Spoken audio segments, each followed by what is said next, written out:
Assemblyman Duke. Thank you, Madam Presiding Officer. For a moment, I felt a bit confused. I'm seldom confused, Madam Presiding Officer. For a moment, I wonder if I was in the right place, or if I was in the Tobago house of, you know what. Thank you.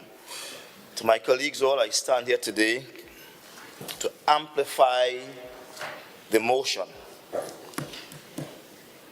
And I want to depersonalize it.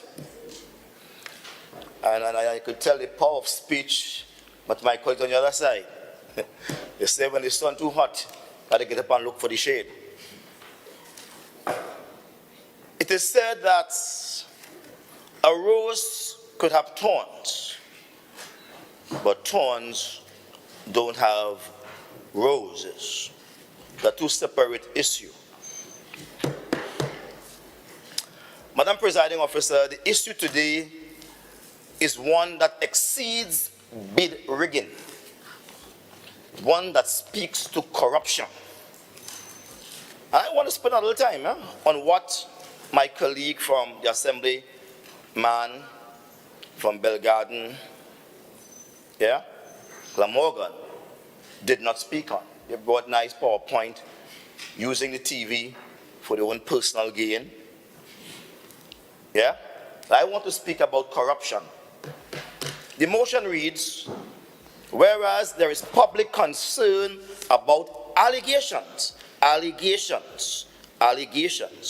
of bid rigging and corruption within the Division of Infrastructure, Quarries and Urban Development, and whereas the Secretary of Infrastructure, Quarries and Urban Development knew or ought to have known that these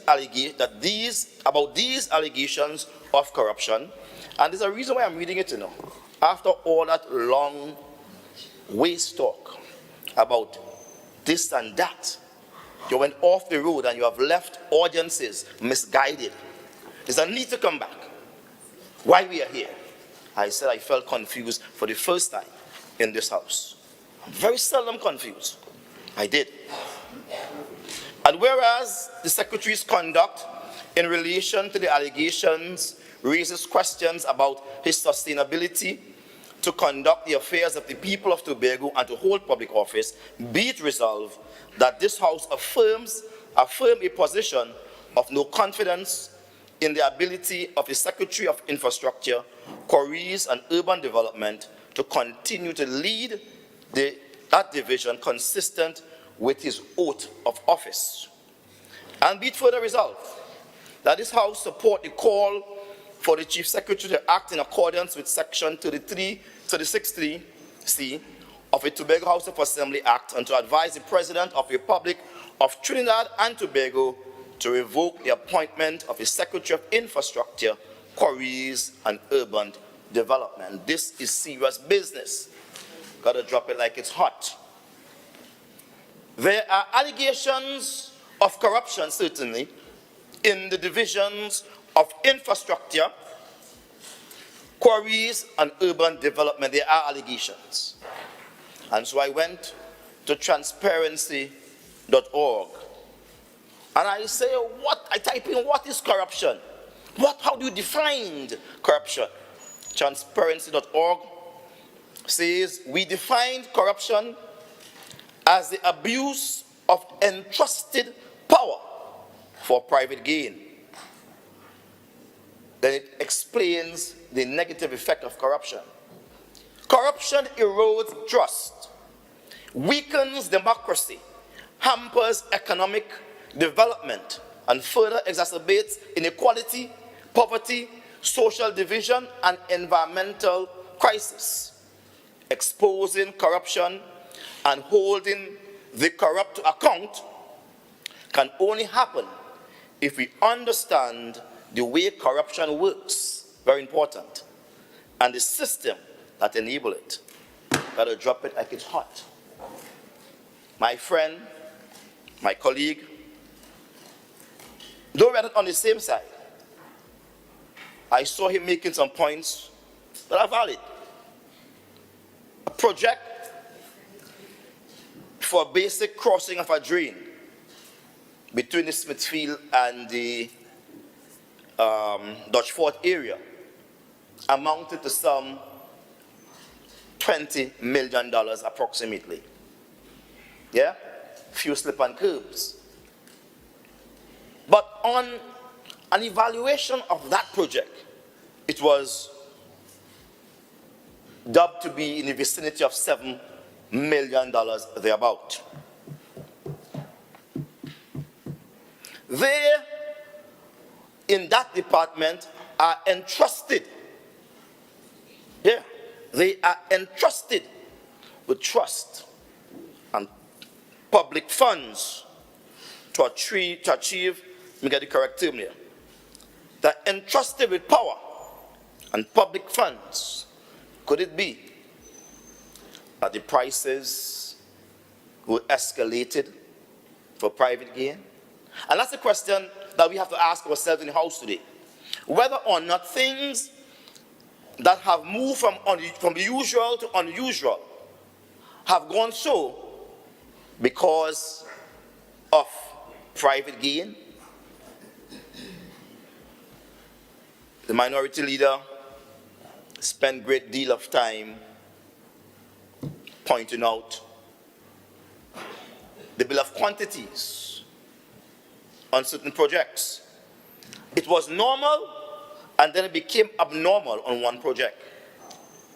That again causes the public to question, to have concern, because they have entrusted to that division power, finances, yeah? And they say to them, manage our business. So how come it's good for Peter, but it's not good for Paul? How come it's good for the goose, but not for the gander? That's the question the public is asking out there. That speaks of corruption. And all he's doing is saying, look, these are allegations. And we're expecting my colleagues on the other side, these dignified gentlemen and refined ladies on the other side, to speak up. Not to try to rubbish the idea.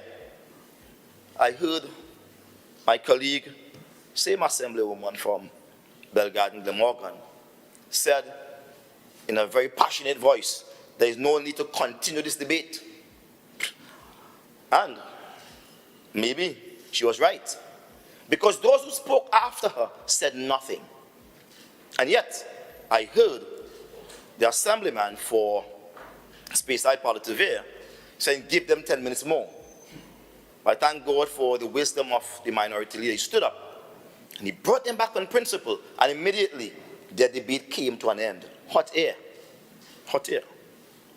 We are in this house because we in this house are entrusted with power by the people of Tobago. That's why we are here, Madam Presiding Officer. We are entrusted with power. This is a house where policies are made for the good governance of Tobago. How come? We are talking serious issues and people are joking. I have heard the minority that spoke about some contracts given out that when added up comes up to some $300 million. That's the kind of a development budget we have. How could that be shared just among a few contractors? And according to him, those are from Trinidad. That is something that concerns the public. Because why? They have entrusted us with power and resources to get the job done on their behalf. And what was the job? According to the PDP mandate, the job was to empower Tobagonians. We don't want to hear about now 66 persons working on schools. They have a right to. And if they did that, then they did it right. But forget that. What we want to know about is the millions of dollars, the $300 million that was placed in the hand of a few men. And these are contractors, based on what I've heard, these contractors were not even listed among the Tobago contractors. Where they came from. Again, the public wants to know. It speaks of a certain level of corruption. Because you have been entrusted with power. And what have you done with the power? What have you done with it? Then you're going to come and say some big, nice, fancy story. How come one night you sleep, one night you wake up, people start fixing road in town? Where's the urgency? How did they know about that? This thing reeks of corruption, but I'll tell you this. Corruption is dangerous. It's a cancer. And as transparency.org says, it says, exposing corruption and holding the corrupt to account. By no means am I labeling my colleague across as corrupt. Yeah? By no means I'm speaking about things that concerns the public. I think my colleague on that side may be a dignified gentleman, unless the result shows otherwise. But I think he's a dignified gentleman. Let me just put it on the mark, on the thing here. It said exposing corruption and holding the corrupt to account can only happen if we understand the way corruption works. And that's what we're trying to find out here. How 300 million gone in the hands of a few people? The way in which corruption works. That is what we're asking for. And as they do in the court, sometimes you're not guilty based on information, They say guilty based on circumstances. So call it circumstantial evidence. They see sometimes. Yeah? Because you pass by and the woman fall down, and they see she get a lash on her foot, then circumstantial evidence. We are saying there may be circumstantial evidence that speaks to corruption. This is not no hit and miss, Georgie Porgy kind of story. This is serious business. So we have to understand the way in which corruption works and the systems that enable it. So the minority that pointed out, my good friend across there from Scarborough, Mount Grace, how he hired his own project manager. So he's talking about how he enabled the corruption, or how he could have enabled it, and how he hired people without the blessings of the proper organization that does the organization planning. Maybe that can enable corruption. We are talking a serious material here. But for the life of me, those on the other side think it's a joke. But the public understands that corruption erodes trust.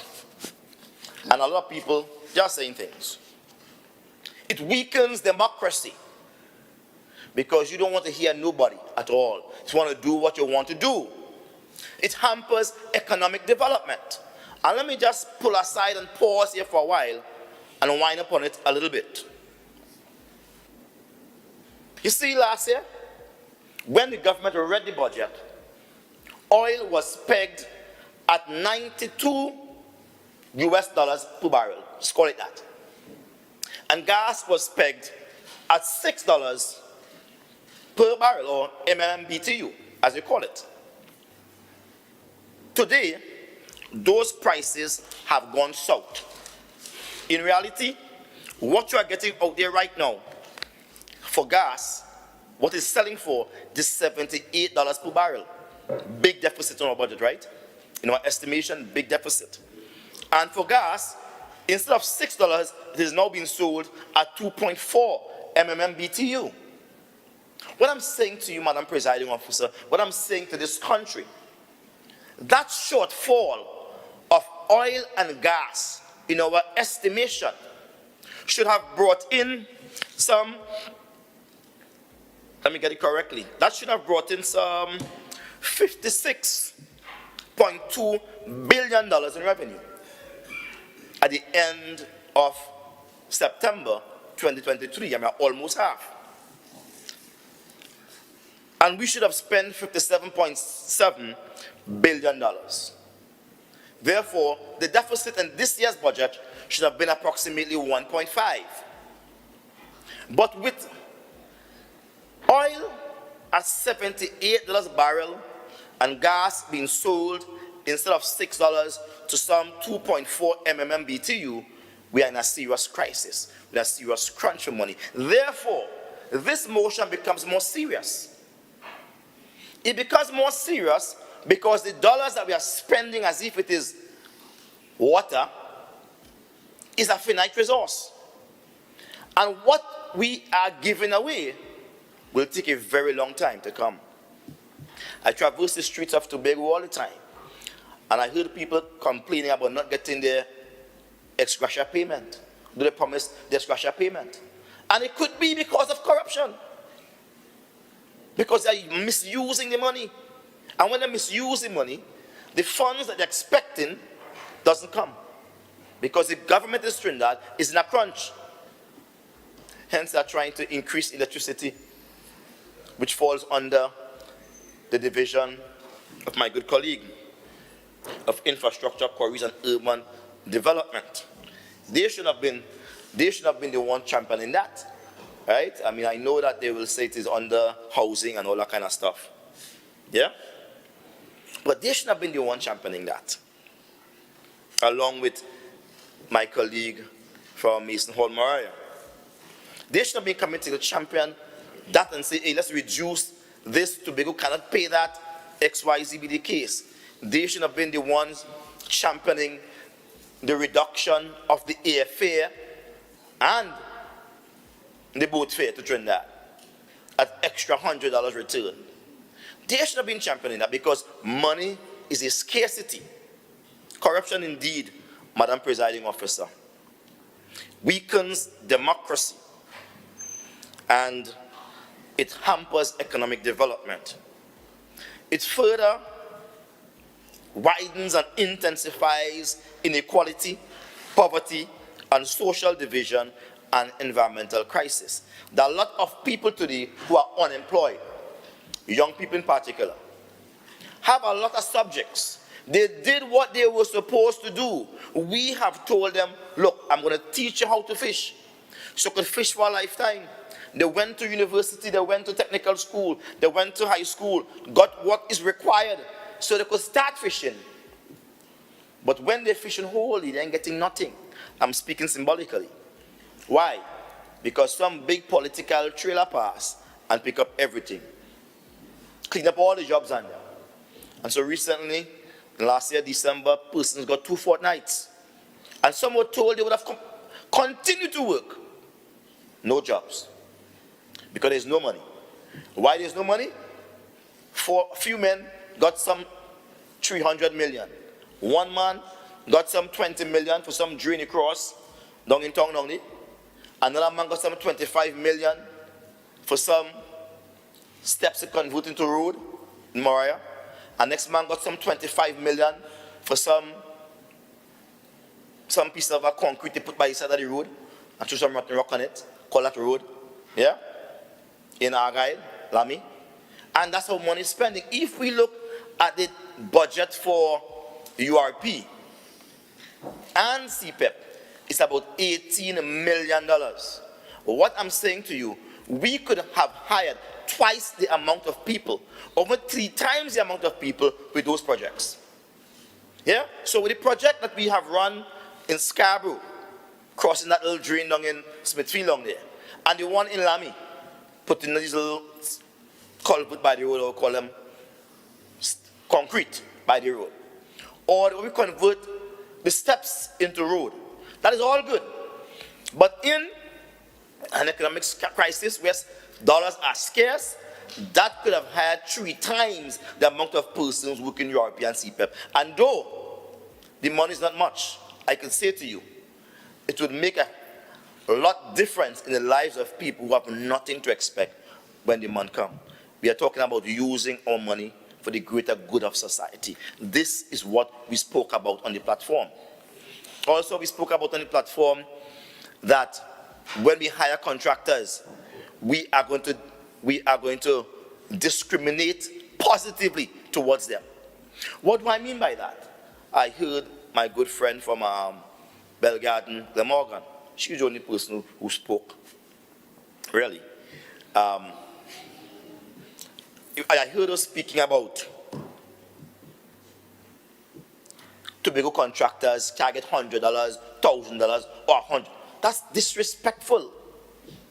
It's a shame We said we know the Tobago contractors are now starting out. And so what we are going to do is to build capacity. We spoke about it on the platform. Persons voted for that. What we are going to do, what we should have done, any contract that the Tobago contractors are not able to do, and there are very few contracts they cannot do here, right? We would get someone from Trinidad or wherever, but at least 40% of that money goes to the local contractor. In Guyana, they are doing the same thing across there. When any foreigner comes inside to work, they have to involve the local contractors. The government is working for the people, well, at least on paper. In here, as soon as my colleague got inside, they ditched the boat that brought them. They burned the paper that got them into power, and they claimed independence. Every man for himself, and God for us all. So they have no creed, nothing to follow. They operate by VAPs and voodoo. That's what they operate by. Wherever they tell them, they just do the vibes, come to the. We ought to look after our Tobagonians. And I'm saying, Madam Presiding Officer, today, it's not too late. It's not too late for us to go back to our moorings. Let Tobagonians feel included in this whole development process. What happened to self-help? What happened to getting people involved? People are sitting down, and when I check out a lot of these projects, it's only a few people they're hiring. We have to stop that. As otherwise, the public will continue to ask the question, where the money gone? Are we getting justice for money?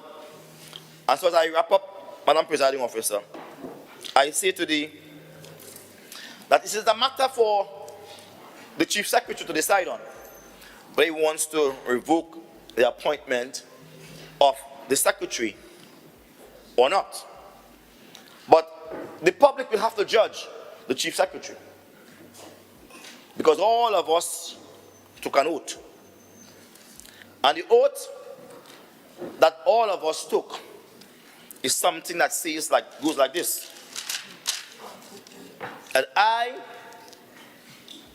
John Doe, having been elected as an Assemblyman for Tobago, do swear or affirm that I will bear true faith and allegiance to Trinidad and Tobago, that I will uphold the Constitution and the law, and I will conscientiously and impartially discharge the duties and responsibilities of the Assembly that I now assume, all of us that as Assemblyman. However, as secretaries, they would have taken that same oath, except they would have added to it, and do right by all manner of people, for all manner of people without fear or favor, affection or ill will. I call upon the Chief Secretary to exercise that aspect of it. So long he has been saying he's going to reshuffle, reshuffle, reshuffle. Maybe all we have to do is to move around a few people to get some results, and to tame the wild, kind of unedited spending. And if he's to move people around, in as much as he's saying he has limited capacity, I see everybody across there could handle a job. Every man, you could hold that job there. Could act on your own. Adults I see on that side. He must act. At least reshuffle. Let the public have some level of confidence in him. So, Madam Presiding Officer, I leave my case here, and it is for him to decide whether or not the person that falls underneath him is corrupt. As far as he follow the money.